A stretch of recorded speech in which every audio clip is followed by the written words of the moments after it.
지금부터 1년 전 2021년 4월 26일 월요일에 윤여정 배우가 제93회 아카데미 상에서 여우 조연상을 수상을 했습니다. 우리 한국의 정의사 감독이 그 한인들의 미국 이민의 역사 그 스토리를 담아내었던 미나리의 영화를 통하여 윤여정 배우가 아카데미상을 수상하게 되었죠. 대한민국의 미국 이민 역사는 1903년부터 시작이 됩니다. 이 조선 땅에 살던 이들이 하와이 사탕수수 농장에 7,000명의 사람들이 낯선 타국으로 하와이에 정착을 하면서 이민사가 시작이 되었습니다. 그 땅에 가서 유색 인종으로 차별을 당하고 아직도 여전히 있고 그 편견과 차별과 냉대와 학대 가운데 존엄한 사람으로 존중받지 못하면서 그들은 낯선 땅에서 이민자의 삶을 살았습니다. 그리고 이민의 역사가 흘러가며 1980년대가 가장 전성기였는데 그때는 35만 7천 명이 이민을 갔어요. 그리고 1.5세, 2세가 늘어나게 되었고 지금 미국 땅에는 200만 명이 넘는 한국계 이민자들이 미국 땅에 살고 있습니다. 우리가 낯선 타국에 가서 산다는 것은 약 4배 이상의 에너지가 필요하다고 합니다. 이 대한민국 땅을 떠나서 미국 땅에 서식지를 경작을 하고 씨앗을 파종하고 뿌리를 내린다는 것. 한 4배 이상의 에너지와 힘이 필요하다는 거예요. 그럼에도 불구하고 이민을 떠났던 것은 이 대한민국은 서식지가 좁았고 미국이라는 곳은 기회와 많은 어떤 꿈들이 열려 있기 때문에 사람들이 미국으로 이민을 가게 된 것입니다. 그러나 미국에도 가보면 여전히 문명화된 나라에서 무한 경쟁, 서열이 있고 자본으로 인한 계급이 형성되어져 있고 근데 그 미나리 영화에 제이콥이라고 하는 주인공이 등장합니다. 그는 대한민국 땅에 살다가 캘리포니아로 이민을 갔어요. 근데 캘리포니아에서 정착하지 못하고 아칸소라고 하는 그곳을 또다시 이주를 했습니다. 이 제이콥의 소원이 있다면 무엇인가 내 힘으로 만든 무엇인가를 가지고 싶어서 아칸소에 가서 농장을 만들고 경작을 하기 시작을 했습니다. 내가 이민자의 날에 와서 어떤 조직이나 회사에 소모품으로 쓰여지고 버려지는 잉여 인간이 아니라 내가 존엄한 인간으로 살고 싶은 욕망 가운데 농장을 가꾸기 시작을 했어요. 아칸소라고 하는 것은 미국의 토네이도, 회오리 바람 아시죠? 그 회오리 바람이 불어오면 모든 것이 그냥 한순간에 잃어버리는 그런 자연 환경 가운데 노출된 것이 아칸소였습니다. 근데 아칸소에 가는데 튼튼한 집이 아니라 컨테이너로 만들어진 바퀴 달린 집에서 거주하게 된 거예요. 한번 회오리 바람이 불어오면 모든 걸 다 잃어버리는 그런 위험한 상황인 것입니다. 그들은 미국 땅에 와서 가장 처음에는 땅도 없기에 자기 몸을 팔아서 일을 해야만 하잖아요. 그래서 노동력을 파는데 병아리 암수 감별사 그 일을 배웠습니다. 엄청나게 빠른 속도로 병아리가 암놈인지 순놈인지 감별을 해요. 그 병아리 암수를 감별하는 회사에 이 아들, 제이콥의 아들인 데이빗이 그곳에 왔어요. 그리고는 그 아빠와 데이빗이 이야기하는 뒤로 굴뚝이 있고 굴뚝 위로 연기가 올라가고 있어요. 그때 아버지 제이콥이 아들 데이빗에게 말합니다. 순놈을 저곳에서 폐기하는 거야. 순놈은 맛이 없어. 알도 못 낳고 아무 쓸모 없어. 그러니까 우리는 꼭 쓸모 있어야 하는 것이야. 알았지? 그 순놈들이 폐기되는 그곳에서 아들에게 그렇게 말해요. 문명의 포로 수용소에서 우리가 살아남으려면 우리 인간은 쓸모 있어야 되거든요. 우리는 이 문명의 포로 수용소에 살면서 인간이 존엄하다, 이런 대우를 받는 게 아니라 이 사람이 쓸모 있나? 쓸모 없나? 얼마나 많이 생산성을 가지고 있는 사람이지? 그 쓸모와 돈이 안 되면 폐기되어지는 이 문명의 포로 수용소에 우리가 갇혀 살고 있습니다. 우리는 어떤 자격증을 얻기 위해서, 어떤 유능함을 얻기 위해서 스펙인 줄 알고 학력과 명문대 진학을 꿈꾸고 그것을 위해서 자기 셀프를 갈아 넣으며 우리 이렇게 매일 달려오며 살고 있지요. 그러나 성경 누가복음 9장 25절에 사람이 만일 온 천하를 얻고도 자기를 잃든지 빼앗기든지 하면 무엇이 유익하리요? 그렇게 말씀해요. 그러면 질문합니다. 쓸모의 기준은 무엇이죠? 세상이 말하는.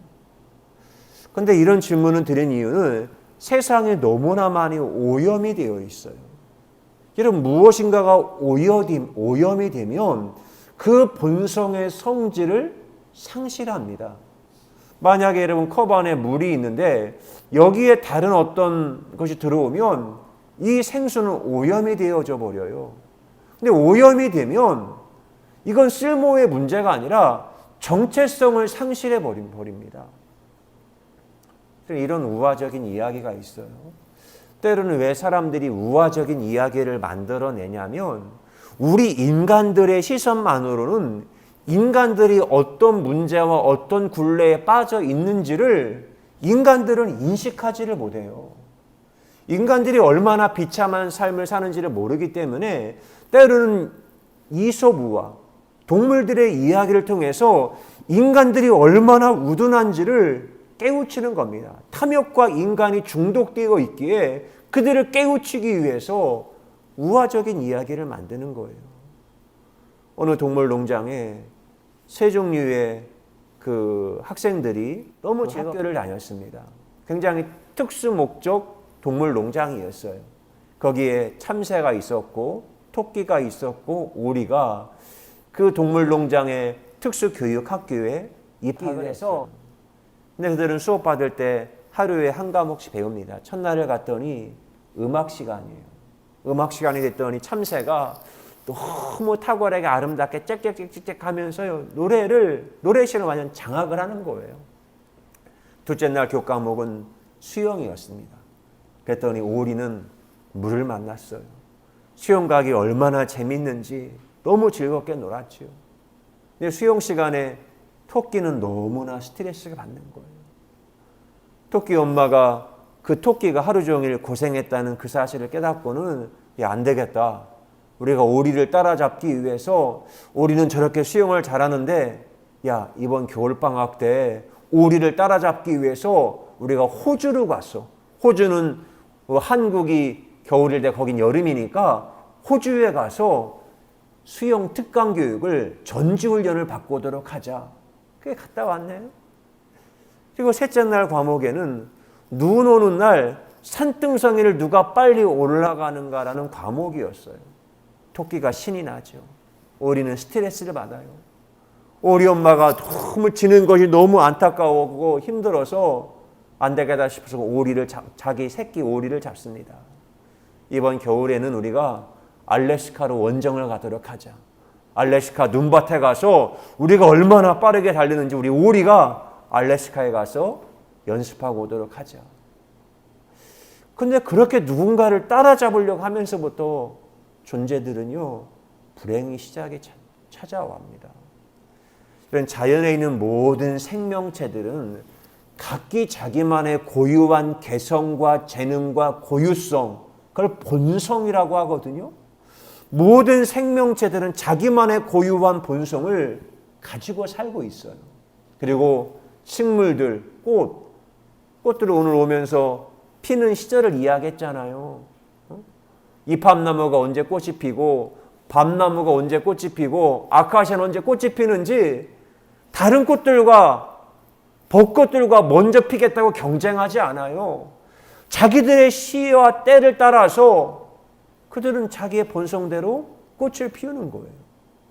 그런데 이 지구에 있는 생명체들 가운데 오직 유일한 동물, 인간만이 다른 사람과 비교하며 살아요.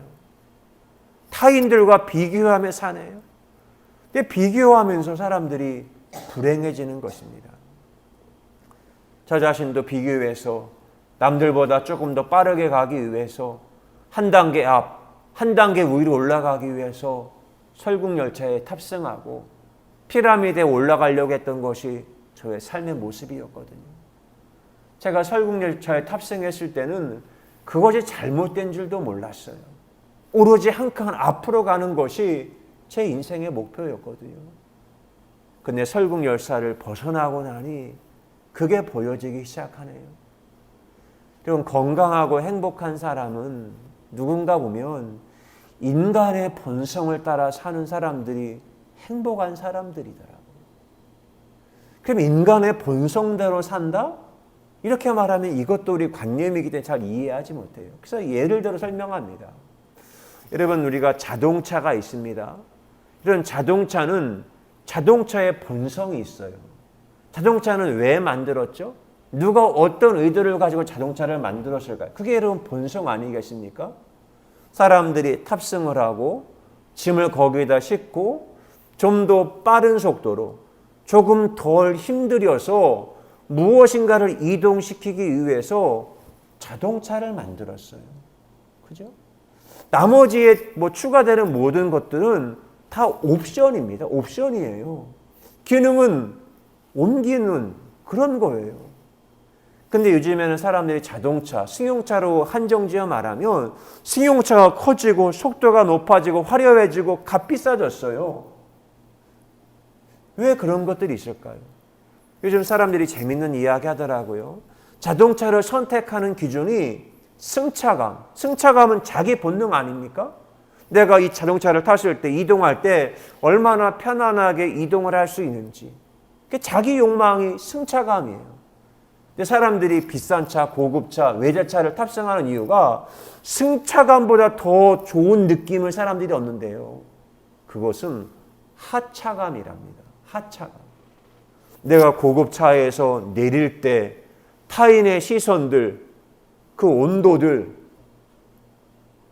사람들이 타인의 욕망의 기준을 맞추며 타인의 시선에 욕망의 기준을 맞추면서 고유한 본성, 그걸 상실하다가 보니까 점점 크고 점점 화려해지게 된 것입니다. 저는 제가 설국열차 같은 목회 생태계 이곳에 살다가 내려온 다음에 이제는 이런 방식이 아니라 인간의 본성이 뭐지? 내가 왜 목회를 하는 거지? 내가 왜 이곳에 살고 있는 거지? 하지 못했던 질문들을 다시 한번 하게 되는 것입니다. 이 더하기는 많은 분들이 오시거든요. 저는 제가 생업의 현장에 이곳에 살면서 느끼는 것은 사람들이 정말 다양하다는 거예요.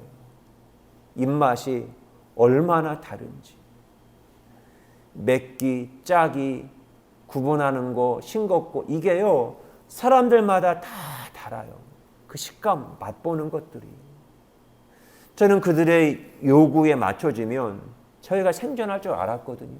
처음에는. 근데 제가 나중에 두 손 두 발 든 거는 아니다. 우리가 결국 고객님들의 요구는 다 맞출 수 없다.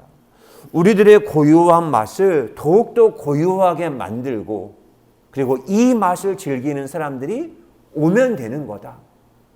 그렇게 장사 근육을 형성하고 이제는 5년차 살고 있는 겁니다. 그런 사람들이 이곳에 와서 음식을 선택을 합니다. 그런데 이 사람들이 가장 큰 고민은 사람들이 결정장애가 있다는 거예요. 묻으면서 어떤 음식이 잘 팔립니까? 가장 잘 나가는 게 뭐예요? 소스를 선택하다 보면 사람들이 선택할 줄을 몰라요. 메뉴가 너무 많고 소스가 다양하니까.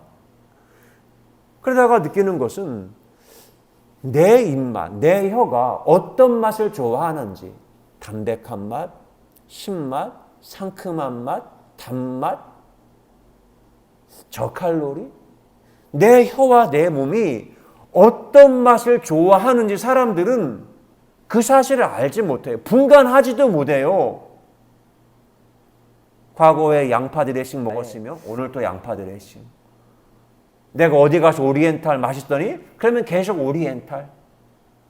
내가 어떤 맛을 좋아하는 다양한 맛을 즐기는 것이 아니라 그냥 다른 사람이 선택하면 대세를 따라 그냥 선택하는 거예요. 여러분 길들여지면 내가 어떤 것을 좋아하는지 나의 고유성을 상실합니다. 그런데 여러분 이게 단순히 입맛 정도의 문제가 아니에요. 내가 세상에 길들여지면 더 무서운 것은 내 안의 내면 세계, 내 영혼의 내면 세계를 사람들이 상실하고 잃어버려요. 더 심각한 것은 내면 세계와 영혼을 잃어버리고도 잃어버린 줄 모른다는 겁니다. 그러면 질문하죠. 인간의 본성이라는 건 뭐죠? 옵션 같은 거 다 빼버리고 인간을 인간답게 하는 본성은 뭘까요? 저는 그건 인간은 독립적 존재라는 거예요. 창조적인 존재고 무한한 자유가 지닌 존재가 인간이라는 겁니다. 창세기 2장에 하나님이 천지를 창조하실 때 말씀합니다. 창세기 2장 7절 이하에 여호와 하나님이 땅의 흙으로 사람을 지으시고 생기를 그 코에 불어넣으시니 사람이 생명이 되니라. 여호와 하나님이 동방의 에덴을 동산을 창설하시고 그 지으신 사람을 거기 두시니라. 여호와 하나님이 그 땅에서 보기 아름답고 먹기에 좋은 나무가 되게 나게 하시니 동산 가운데는 생명나무와 선악을 알게 하는 나무도 있더라. 흙으로 빚어 만드시고 파동 숨을 불어넣어 하나님의 속성을 닮은 생명, 영적 존재로 인간을 만들었어요. 그런데 그 에덴 동산에 생명나무와 선악과가 있어요.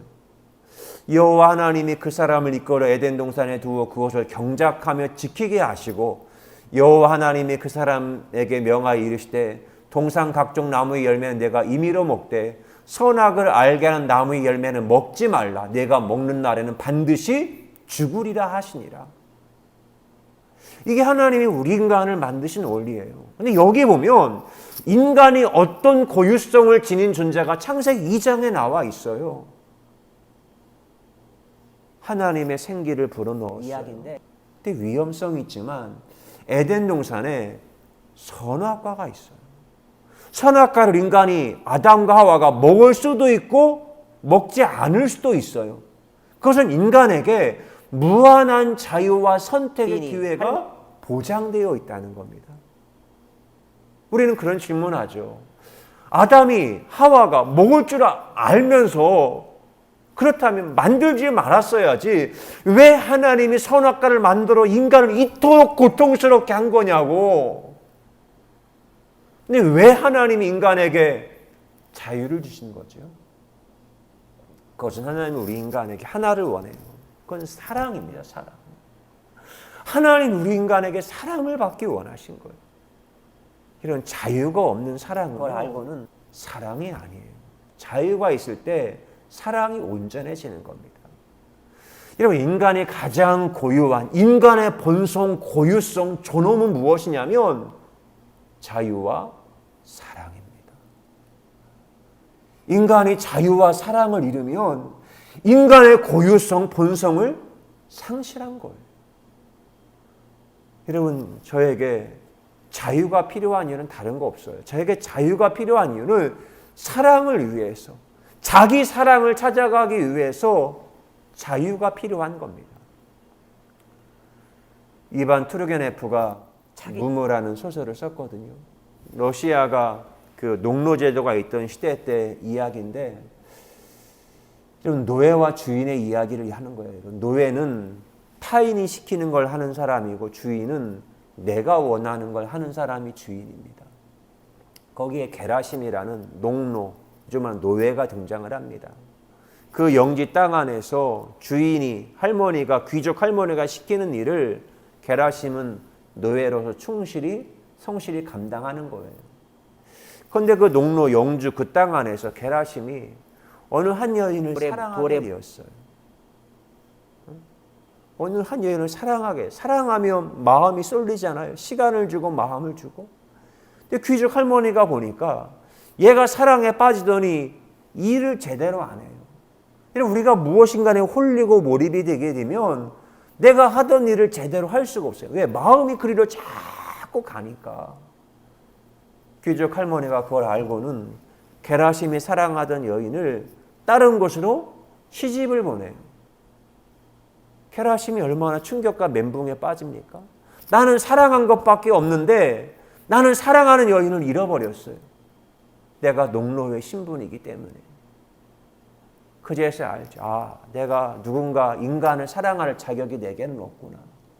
그리고는 인간은 그럼에도 불구하고 사랑을 갈망하는 게 인간이잖아요. 그리고는 길을 가다가 어느 진흙 웅덩이에 빠져있는 강아지 하나를 발견해요.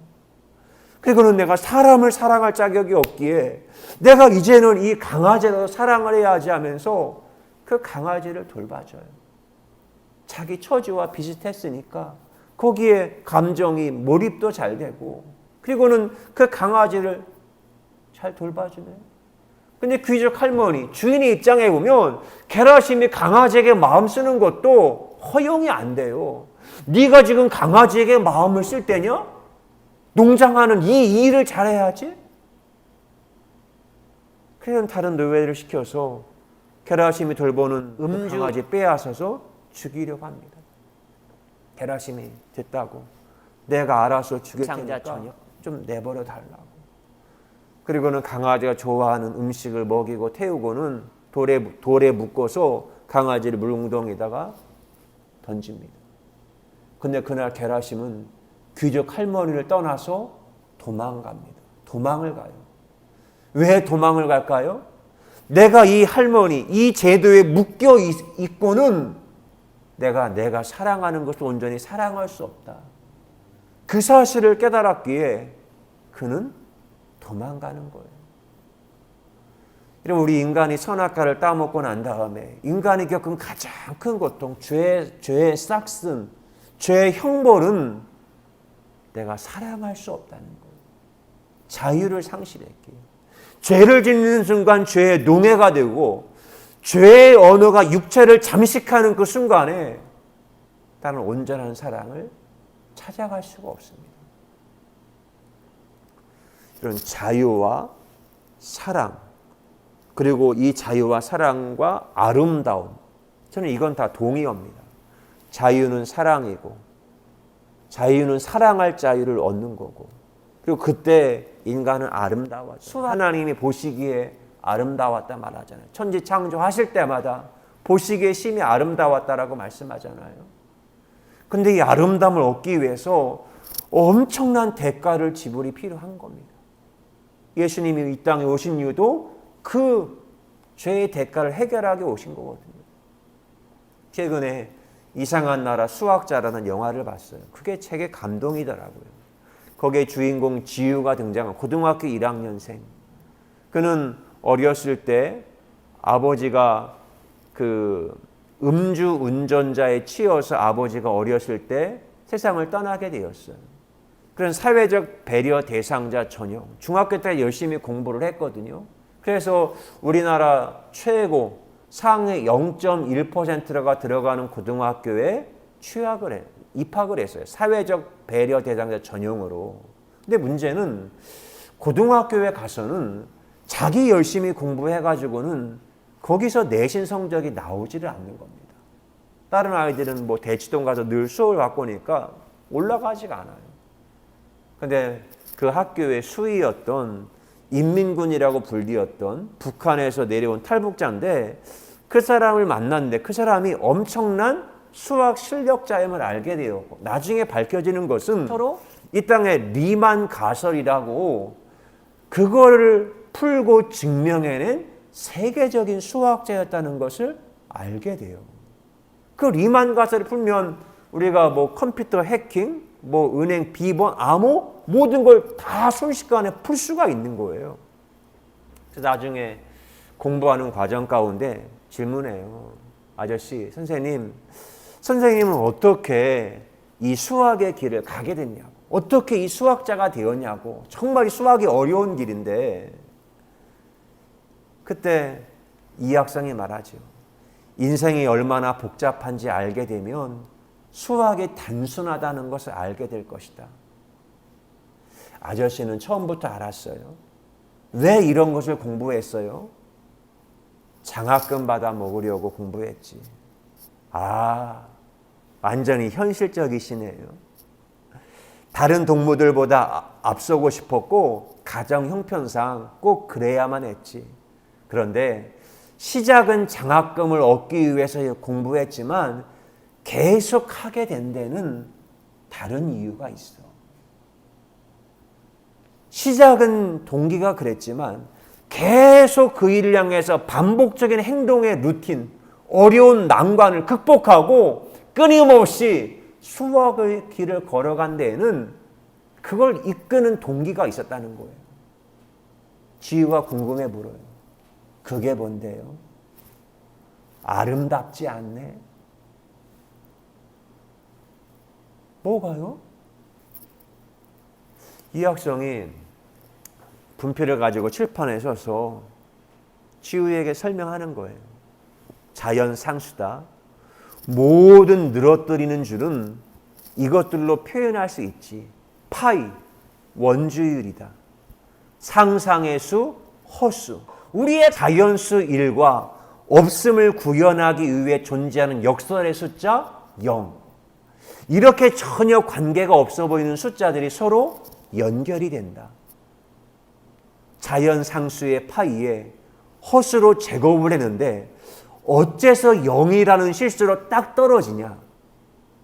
아무리 봐도 기가 막힌 답안 아니냐? 이것이 바로 오일러 동지가 찾아낸 오일러 공식이다. 아름답지 않네?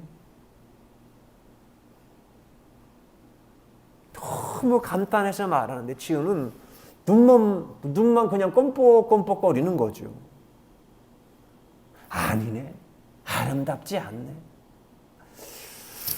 뭔가 신기하기는 한데 뭐 아름답다고 말하기에는.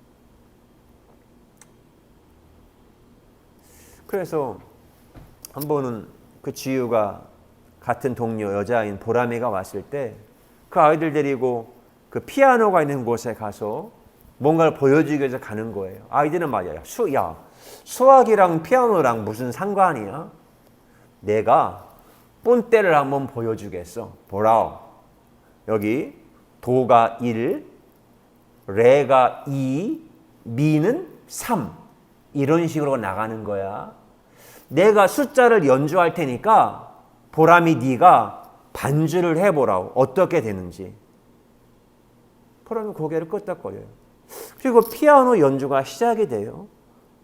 이 학생은 수학의 숫자를 따라서 연주를 하고 보람이는 음악의 악보를 보며 연주를 해요. 그러니까 수학의 숫자가 연주가 되니까 아름다운 멜로디와 소리와 음악이 되어 그 공간을 채우는 거예요. 숫자로 있을 때는 수학이 엄청난 공식과 관념의 세계였는데 수학이 음악의 언어로 표현이 되어 음악은 우리의 감성을 울리잖아요. 우리의 심장을 울리잖아요. 수학이 음악의 언어와 소리와 노래가 되어서 우리의 감성과 심장을 울리니까 지유와 보람이가 태도가 달라지는 거예요. 그러고는 말이에요. 우와! 원주율이 악보였네요. 원주율이 악보였어요. 그런데 이 학생이 그걸 가르쳐요. 너들 수학이 얼마나 아름다운 것인지 알아? 수학이 얼마나 아름다운 것인지. 이 학생이 수학을 열심히 공부했어요. 근데 북한을 탈출하게 된 중요한 이유가 북한이 이학성을 지원해요. 리만 가설을 풀도록 연구비 모든 걸 지원해요. 근데 북한이 왜 리만 가설, 수학, 왜 이걸 지원하는지 아십니까? 전 세계는 암호를 해독하기 위해서 그래요. 미국에 있는 거, 대한민국에 있는 거, 암호를 해석하면 핵무기도 컨트롤할 수가 있어요. 이 학생이 생각할 때 이 아름다운 수학과 멜로디가 담긴 이 수학을 어떻게 전쟁 무기로 만들 수가 있어? 이 아름다운 수학 멜로디를 어떻게 전쟁 무기로 만들 수가 있어? 그걸 견딜 수가 없어서 이 학생이 목숨을 걸고 휴전선을 넘어 탈북을 한 거예요. 그리고 남한 땅에 가서는 아름다운 수학을 정말 열심히 다 하고 싶은 거예요. 근데 남한 땅에 왔더니 남한 땅은 어떨까요? 이 아름다운 수학의 언어, 음악의 언어 수학이 이 남한 땅에 와보니까 수학은요 신분제 계급사회의 언어예요. 국어와 외국어, 영어는 다 비슷한데 아이들이 인류, 서울대, 연대, 고대 이 서열 정하는 가장 중요한 등급을 결정하는 요소가 수학인 겁니다. 이 학생은 견디지 못하는 거예요. 수학의 계급 언어, 신분제를 결정하는 언어가 된 것 앞에 미치겠는 겁니다. 저는 여러분 세상을 볼 때 아름다운 소리가 들리거든요. 그런데 아름다운 소리가 들리고 인식이 될 때 그때 저는 시를 씁니다. 과거 예전에 어떤 율법, 어떤 프레임, 틀에 갇혔을 때는 제 영혼의 어떤 호기심도 질문도 할 수가 없었어요. 이미 정답은 정해졌기에, 이미 길은 정해졌기에 그 경계와 답을 넘어서 가는 것은 엄청난 위험 요소라고 저는 생각했던 겁니다. 근데 저는 땀을 흘리며 피를 흘리며 눈물을 흘리며 할 수 없었던 질문을 하게 되었네요.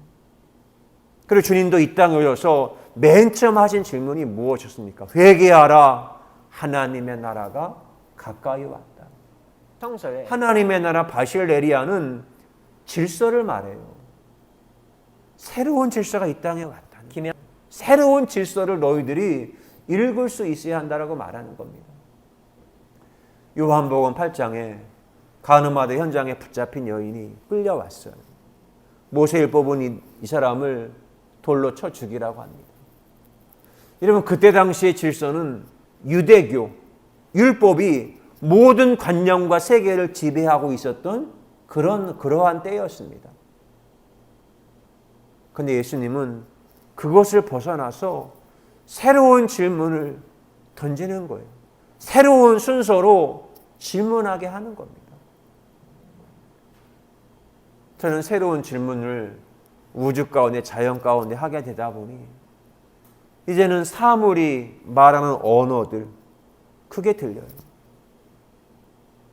한 2년 전에 이 더하임으로 가을에 출근을 하다가 가을에 비가 내렸어요. 낙엽이 다 5단지 아름답게 익어가는데 그 낙엽들이 너무너무 아름답더라고요. 낙엽들을 다시 만나고 싶어 이 더하임에 주차를 시키고는 다시 낙엽이 있는 그곳에 가서 있다가 시 한 편을 썼습니다. 낙엽의 인사. 출근길 자동차를 타고 일터에 도착했다. 빠르게 지나와 스쳤기에 늦깎이 인사했던 그 녀석이 보고파 나갔다. 저마다 읽어달라고 외치는 아우성. 쌓여있는 엽서. 무엇을 선택하나 멈칫. 교보문고 9시 29분 골든타임 울린다. 떠나는 엽서의 사연 듣다 보니 9시 34분 골든타임이 사라졌다. 책을 사서 읽는 사연보다 지금 여기 사연 가득한 너의 이야기. 아직 부스러지기 전에 고유한 색깔 간직한 너희들을 모아 배틀질한다. 그 낙엽의 인사, 낙엽의 사연 듣는 거 그게 너무 고맙고 감사해요. 예수님은 이 간음하던 현장에 붙잡힌 여인에게 나중에 양심의 가책을 여겨 돌을 던지려던 다 떠났을 때 그에게 말합니다.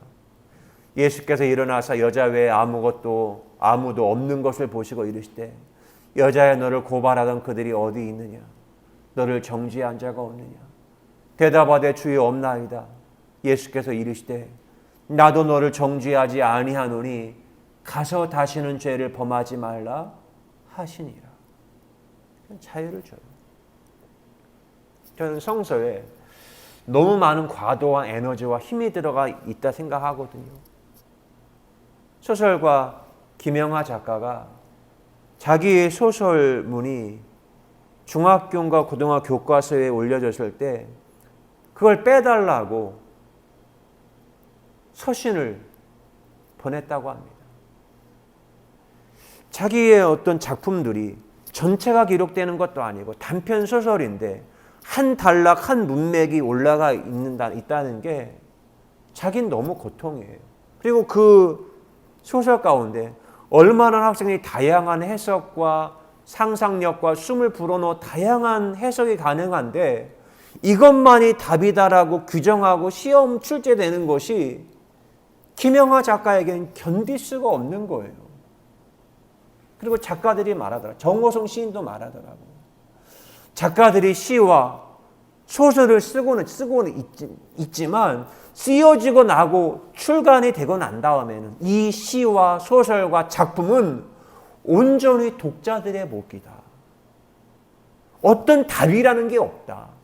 독자들이 각기 자기만의 숨과 상상력을 넣어서 얼마나 우리들이 인간이 다른 존재인지를 우리는 느끼며 함께 공감하는 것이다. 그런데 이걸 보니까 와, 작가들의 믿음이 고맙더라고. 이렇게 완벽하진 않지만 이렇게 표현하고 독자들을 믿고 그 작품을 그냥 던지는 거예요. 그리고 나머지 빈 공간과 여백들은 여러분들이 채워가면서 읽으십시오. 이것이 예술과 작가들의 정신이더라고요.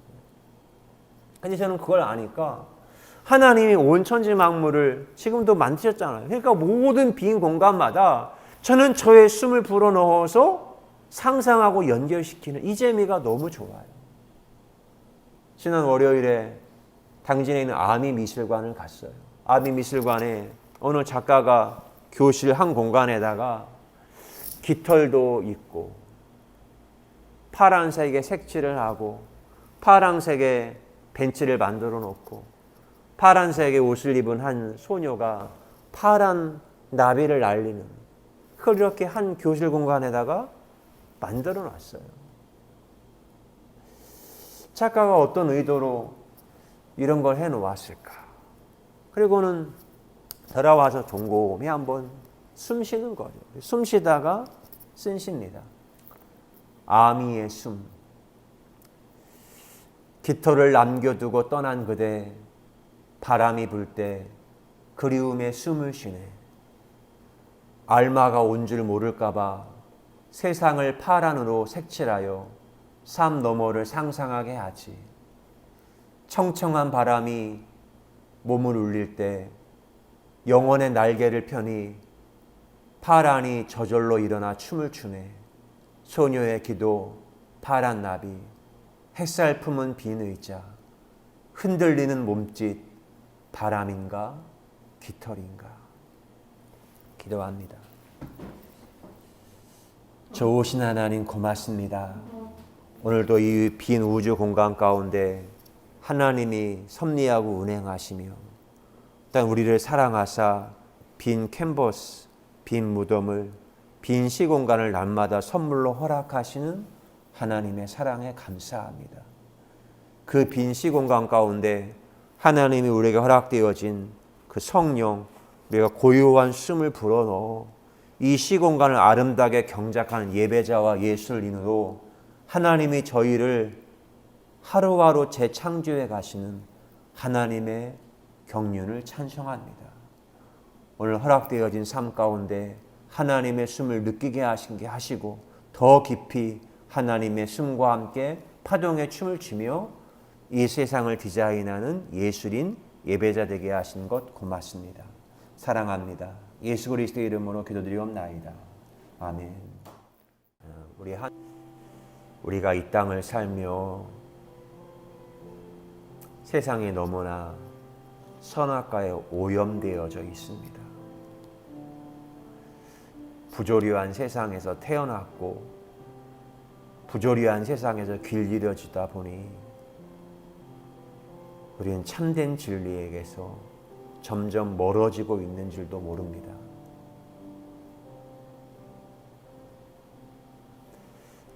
빛의 언어, 바람의 언어, 그것이 내게 다가왔을 때 전혀 인식하지 못했던 새로운 그림이 보이고 비전이 보이고 소리와 시가 들렸을 때 그것이 나에게 구원의 소리가 되었습니다. 지난 4월 27일에 쓴 시입니다. 난쟁이가 쏘아 올린 작은 공, 착한 아이 컴플렉스가 낳은 갓난아이, 문맥의 탐욕을 먹고 괴물로 자랐네. 열심히 일할수록 털리는 민초, 미끼에 홀리고 영끌하여 자기를 태우지. 판을 설계하고 공모한 타짜, 누가 능히 당하리요. 억울하여 본전 생각에 판관 입회하여 세마니, 타짜의 알몸까지 털어도 나을 것이 없는 좀비, 한 맺힌 숨, 구천을 떠도는 한숨 한숨 정으로 품어 그대와 나 흥겨워 춤을 출 때 탈문맥의 하늘로 날아오르네. 대한민국 하나님, 이 세상의 문맥 가운데, 역사 가운데 나의 삶이 엉그러졌고 파탄이 나고 깨어지고 산산조각 났습니다. 그런데 이제는 그래도 상관없습니다. 하나님의 고요한 숨과 바람을 모아 그 모든 산산조각 난 것들을 바닥에다가 밤하늘에 새로운 별자리로 만들게 하시고, 지금 내가 어디에 있는지 시공간을 알고 나의 정체성을 따라 하루하루 새로운 하나님의 나라 세계를 디자인하며 재구성, 재창조해 가게 하신 하나님의 사랑에 감사합니다. 날마다 이 하나님을 노래하며 이 주기율 가운데 새 노래와 새 찬송으로, 새로운 언어로 하나님을 찬송하는 저희의 삶이 되게 하신 주님께 감사드립니다. 이제는 우리의 생명이신 예수 그리스도의 은혜와 하나님 아버지의 크고 놀라우신 사랑하심과 성령님의 감화 감동 위로 교통하심의 역사가 하나님을 예배한 사랑하는 모든 주의 자녀들 위해 영원히 함께 하시기를 간절히 축원하옵나이다. 아멘.